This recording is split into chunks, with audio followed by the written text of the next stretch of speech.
नमस्कार भाइयों और बहनों। आज के जो हालात है ये देख के मेरे मन में एक व्यथा है जिसके लिए मैं यहाँ पर उपस्थित हुई हूँ। आज हम सभी देख रहे हैं कि कोरोना का कहर किस तरह से हमारे मीरा भाईंदर में, हमारे शहर में, महाराष्ट्र में, हमारे पूरे देश में और पूरे विश्व में किस तरह से कोरोना ने कहर मचा रखा है। हम जानते हैं कि अमेरिका, इंग्लैंड और इटली जैसे देश जो कि आर्थिक स्थिति उनकी बहुत ही अच्छी है, उन्हें सुपर पावर कहा जाता है, और आरोग्य की व्यवस्था भी उनकी बहुत अच्छी है। लेकिन उनके यहाँ पे जो ये भयावह स्थिति कोरोना ने मचा रखी है उसे देखकर तो हमें बहुत ही डर लगता है कि हमारा देश हिंदुस्तान, हम कहाँ पर अपने आप को स्थित कर पाएंगे, ये समझना आज की स्थिति में बहुत कठिन है। इसीलिए हम सभी लोग लॉकडाउन का अच्छी तरह से पालन करें, अपने घरों में रहें। यही हमारे सेहत के लिए, हमारे देश के लिए, सभी की सुरक्षा के लिए ये बहुत ज़रूरी है। लेकिन आज ये हालात है कि हम देख रहे हैं कि रोड पे लाखों मज़दूर निकल पड़े हैं पैदल ही, जिन्हें कोई साधन सुविधा व्यवस्था नहीं मिल रही है। आखिर ये ऐसा क्यों हुआ?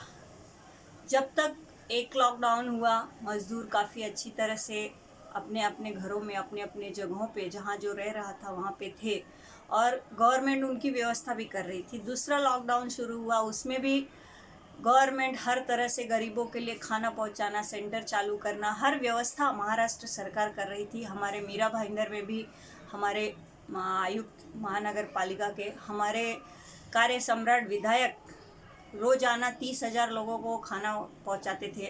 सभी मज़दूर भाई अपने घरों में अच्छे से थे। हमारे मुख्यमंत्री आदरणीय उद्धव साहब ठाकरे जी ने दूसरा लॉकडाउन शुरू होते ही पूरे महाराष्ट्र में गरीबों के लिए, प्रवासियों के लिए, मज़दूरों के लिए खाना पहुंचाना, उन्हें जो भी व्यवस्था थी बहुत अच्छी ढंग से चल रहा था। लेकिन अचानक इन प्रवासियों को, इन गरीब मज़दूरों को किसने ऐसा भड़काया?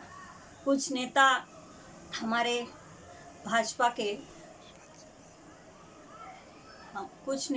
भाजपा के राज्यपाल के पास जाते हैं और उनसे कहते हैं कि हमारे गरीब मज़दूरों भाइयों को छोड़ दीजिए, हम उनके लिए ट्रेन की व्यवस्था करके रखे हैं, हम उनके लिए बस की व्यवस्था किए हुए हैं, हम उनके लिए एरोप्लेन की व्यवस्था करेंगे, हम रेड कारपेट बिछा के उन्हें ले जाएंगे यूपी और बिहार तक।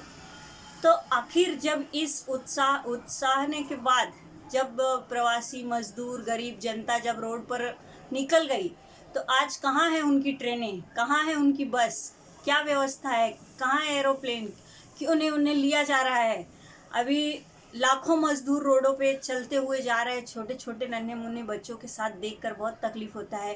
किसी का एक्सीडेंट हुआ, बीच में न्यूज़ में आया था कि ट्रैक पे सोए हुए 16 मज़दूरों का एक साथ डेथ होता है।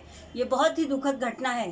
तो ऐसे में जब मज़दूर बेचारा तकलीफ़ में है तो उनके लिए केंद्र सरकार क्यों नहीं ट्रेन और बस की व्यवस्था कर रही है? ये मैं इनका, ऐसे नेताओं का निषेध करती हूँ कि जो अपने गरीब जनता के लिए ऐसे वक्त में, ऐसे मुसीबत के वक्त में जब उनकी ट्रेन और बस की व्यवस्था नहीं हो पा रही है। हमारे मीरा भाईंदर शहर में 10 दिन से रोज़ ऐसी न्यूज़ आ रही है कि आज यूपी बिहार के लिए ट्रेन छूटने वाली है, आज छूटने वाली है, आज छूटने वाली है। लेकिन अभी तक यूपी और बिहार की एक भी ट्रेन मीरा भाईंदर से नहीं छोड़ी गई है। तो मैं सेंट्रल गवर्नमेंट, केंद्र सरकार से ये विनती करती हूँ कि ऐसी मुसीबत के घड़ी में तो मज़दूर भाइयों का, गरीब भाइयों का ख्याल किया जाए, राजनीति छोड़कर। ऐसी घिनौनी राजनीति का मैं निषेध करती हूँ।